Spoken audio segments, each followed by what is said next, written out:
ഭയങ്കര സങ്കടമായി പോയി. എനിക്ക് ഈ ഒരു സംഭവം കൊണ്ട് ഏറെക്കുറെ മനസ്സിലായി. വല്ലാത്തൊരു ഡിസപ്പോയിന്റ്മെന്റ് ആയിപ്പോയി. ഡ്രൈ ആക്കിയും അതുപോലെ തന്നെ പിഗ്മെന്റഡ് ആക്കുകയൊക്കെ ചെയ്തിട്ടുണ്ട് ഈ സാധനം. ഹലോ, അപ്പൊ ഞാൻ ഇന്നത്തെ വീഡിയോയിൽ പറയാൻ പോകുന്നത് ഞാൻ ഉപയോഗിക്കുന്ന ലിപ്സ്റ്റിക്ക്, ലിപ് ബാം, അതുപോലെ തന്നെ ലിപ് ഗ്ലോസ് പോലത്തെ സാധനങ്ങളെ പറ്റിയിട്ടാട്ടോ. എനിക്കെപ്പോഴും മേക്കപ്പ് ഒരു കംപ്ലീറ്റ് ആയിട്ട് തോന്നുന്നുണ്ടെങ്കിൽ എപ്പോഴും ലിപ്സ്റ്റിക്ക് വേണം. ഇപ്പൊ മേക്കപ്പ് ഇട്ടില്ലെങ്കിൽ പോലും എനിക്ക് ലിപ്സ്റ്റിക്ക് ഇല്ലെങ്കിൽ വല്ലാത്തൊരു ഫീലാണ്. അപ്പം ഞാൻ യൂസ് ചെയ്യുന്ന കുറച്ച് സാധനങ്ങളും എനിക്ക് അതിൽ നിന്ന് കിട്ടിയ കുറച്ച് പണികളുമാണ് ഞാൻ ഇന്ന് പറയാൻ പോകുന്നത്. അപ്പൊ നമുക്ക് വീഡിയോയിലോട്ട് നടക്കാം. ഓക്കെ, മൊത്തത്തിൽ ഇപ്പൊ ഞാൻ യൂസ് ചെയ്തുകൊണ്ടിരിക്കുന്ന 6 സാധനമാണ്. 6 അല്ല, 5 സാധനമാണ്. ഇത് ഏകദേശം തീരാറായി. അപ്പൊ നമുക്ക് 5ആയിട്ട് കണക്കാക്കാം. ഓക്കെ, എന്നാലും ഇത്ര സാധനങ്ങളാണ്. അപ്പൊ ഓരോന്നായിട്ട് ഞാൻ പറയാം. ഫസ്റ്റ് തന്നെ പറയുകയാണെങ്കിൽ VLCCയുടെ ഈ ഒരു ലിപ് ബാമിനെ പറ്റിയിട്ടാണ് എനിക്ക് പറയാനുള്ളത്. ഞാനൊരു കോംബോ ആയിട്ടാണ് ഇത് മേടിച്ചത്. 100 രൂപക്ക് 2 എന്നുള്ള ലെവലില്. ഒരെണ്ണം, ഇത് 2 ഉണ്ട്. അപ്പം ഒരെണ്ണം ഏകദേശം കഴിഞ്ഞു. ഇത്രയായി കണ്ടോ, ഏകദേശം തീർന്നു. രണ്ടാമത്തത് ഞാൻ ഉപയോഗിച്ചുകൊണ്ടിരിക്കുന്ന ഏകദേശം ഒരു അരഭാഗം, ഇനി കുറച്ചുകൂടെ ഉള്ളൂ, ഇത്രയും കൂടെ ഉള്ളൂ.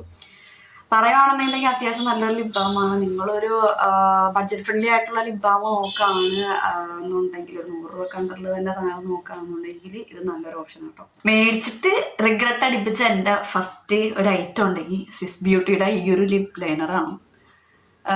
പറ്റിപ്പോയ എന്താണെന്ന് വെച്ച് കഴിഞ്ഞാൽ കുറച്ചുകൂടെ ഡാർക്ക് ഷെയ്ഡ് ഞാൻ എടുക്കണമായിരുന്നു. എനിക്ക് അന്നേരം ബോധമില്ലായിരുന്നു എന്ന് പറഞ്ഞ് പറയുകയാണെങ്കിൽ നല്ല സാധനമാണ്. നമ്മൾ നല്ല സ്മൂത്ത് ആയിട്ട് അപ്ലൈ ചെയ്യാനായിട്ട് പറ്റുന്നുണ്ട്. അപ്പൊ ലിപ് ഇച്ചിരി ഒടിഞ്ഞു പോയി, അതിന് കുഴപ്പമില്ല, ഷർപ്പൺ ചെയ്ത് എടുക്കാം. പക്ഷെ എന്നാലും എന്താ പറയാ, കുറച്ചുകൂടെ ലിപ്സ്റ്റിക്ക്, ഡാർക്ക് കളറിലുള്ള ലിപ്സ്റ്റിക് ഒക്കെ ഇടുമ്പോഴത്തേനും ഭയങ്കരമായിട്ട് വാഷ് ഔട്ട് ആയി പോയി ഈ സാധനം. അതുകൊണ്ട് ഞാൻ ജസ്റ്റ് ലിപ്സ്റ്റിക്ക് ഇടണ്ട, പക്ഷെ എന്നാ അങ്ങനത്തെ ഒരു ടിൻറ്റ് ഫീൽ ചെയ്യണം എന്നുള്ള സമയത്തൊക്കെ ഞാൻ ഇത് മാത്രമായിട്ട് ജസ്റ്റ് ഒന്ന് ഇട്ടിട്ട് സ്മജ് ചെയ്ത് കൊടുത്തിട്ട് പോലാണ് പരിപാടി. ഓൺലൈൻ മേടിച്ചിട്ട് ഫസ്റ്റ് പണി കിട്ടിയ സാധനം ഇതാണ്. സ്വിസ് ബ്യൂട്ടിയുടെ ഈ ഒരു ലിപ്സ്റ്റിക്കാണ്. പറയുവാണെങ്കിൽ നല്ല രീതിക്ക് അപ്ലൈ ചെയ്യാൻ പറ്റും, നല്ല ക്രീമിയാണ്. അത്ര വലിയ പ്രശ്നങ്ങളൊന്നും ഇത് എനിക്ക് ഉണ്ടാക്കി തന്നിട്ടില്ല ഇതുവരെ. ഷെയ്ഡ് പറഞ്ഞില്ല. ഷെയ്ഡ് എന്ന് പറയണത് ഡസ്റ്റി റോസ് എന്ന് പറഞ്ഞ ഷെയ്ഡാണ്. പക്ഷേ ഈ ഷെയ്ഡ് എനിക്ക് വാഷ് ഔട്ടായി പോയി. നല്ലൊരു പിങ്കി ഷെയ്ഡാണ്, നല്ല രസമാണ്, എനിക്ക് ഇഷ്ടപ്പെട്ട ഒരു ലിപ്സ്റ്റിക്കാണ്. പക്ഷേ വല്ലാണ്ട് അങ്ങ് വാഷ് ഔട്ടായി പോയത് ഈ ഒരു സാധനമായിരുന്നു. ഒന്നും ചെയ്യാൻ പറ്റില്ല, ഭയങ്കര സങ്കടമായി പോയി. എനിക്കപ്പോൾ ഏതെങ്കിലും ഒരു സാധനം സെറ്റ് ആവുള്ളൂ എന്ന് എനിക്ക് ഈ ഒരു സംഭവം കൊണ്ട് ഏറെക്കുറെ മനസ്സിലായി. നമ്മുടെ പഴമക്കാരൊക്കെ പറയില്ല, നമ്മുടെ അടുത്ത് മാങ്ങയുടെ അണ്ടിയോടെ എടുക്കുമ്പോഴേ പുളി അറിയുള്ളൂ. അതുപോലത്തെ ഒരു അവസ്ഥയിലായിപ്പോയി. എന്നെ അങ്ങനെ ആക്കി മാറ്റിയ ഒരു 2 ലിപ്സ്റ്റിക്കാണിത്. ലൈറ്റിന്റെ ഒന്ന് ന്യൂട്ടിലാറ്റെ എന്ന് പറഞ്ഞ ഷെയ്ഡും പിന്നെ മറ്റേത് മൾബറി ലവ് എന്ന് പറഞ്ഞ ഷെയ്ഡ്. ഇതിനെ പറ്റി ഞാനൊരു വീഡിയോ ഇട്ടിട്ടുണ്ടായിരുന്നു, നല്ല അടിപൊളി കളർ, സൂപ്പർ എന്നൊക്കെ പറഞ്ഞിട്ട്. ഇത്രേ സാധനങ്ങൾ ഞാൻ മേടിച്ച് ഉപയോഗിച്ചിട്ട് എനിക്ക് വല്ലാത്തൊരു ഡിസപ്പോയിൻമെന്റ് ആയിപ്പോയത് ഈ 2 സാധനം മാത്രം.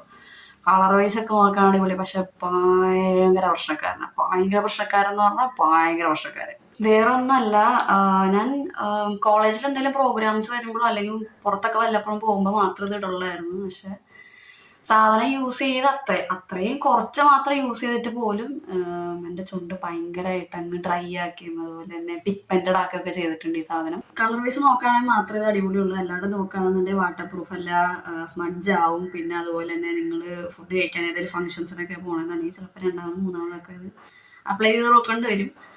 നല്ലോണം ചുണ്ടൊക്കെ നല്ല ഡ്രൈ ആക്കും. അങ്ങനെ കുറച്ച് പ്രശ്നങ്ങളുണ്ട്. അപ്പം നോക്കി കണ്ടൊക്കെ മേടിച്ചാൽ മതി.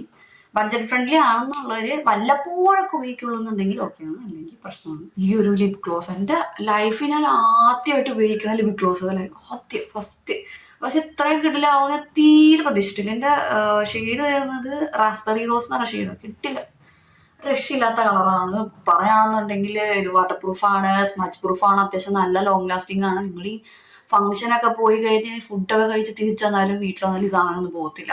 ഞാൻ ഷുഗറിന്റെ സാധനങ്ങൾ മേടിക്കാൻ പറ്റുമെന്ന് ഞാൻ വിചാരിച്ചിട്ടില്ല. പക്ഷെ ഓഫർ കണ്ടപ്പം ജസ്റ്റ് ഒന്ന് മേടിക്കണമെന്നൊരു കൊതി കാരണം മേടിച്ചാണ്. പക്ഷെ സെറ്റ് എന്നൊക്കെ പറഞ്ഞിട്ടുണ്ടല്ലോ, ഒന്നും പറയാനില്ല സാധനത്തിനെ പറ്റി, അത്രയും കിട്ടില്ല. അപ്പൊ ഞാൻ കറന്റ്ലി ഉപയോഗിച്ചുകൊണ്ടിരിക്കുന്ന കുറച്ച് ലിപ് പ്രൊഡക്റ്റുകൾ എന്ന് പറഞ്ഞാൽ ഇതാണ്. അപ്പം ഇതിനകത്ത് ഓൾറെഡി 4 എണ്ണത്തിനെ പറ്റി ഞാൻ നേരത്തെ വീഡിയോ ചെയ്തതാണ്. അപ്പൊ അത് വേണമെന്നുള്ളവര് പോയി ഡിസ്ക്രിപ്ഷൻ ചെക്ക് ചെയ്യുക, അതിനകത്തിട്ടുണ്ടാവും. സോ അപ്പൊ ഇന്നത്തെ വീഡിയോ ഞാൻ ഇത്രേ പറയാൻ ഉദ്ദേശിച്ചിട്ടുള്ളൂ. നെക്സ്റ്റ് വീഡിയോ വരുമ്പോഴേക്കും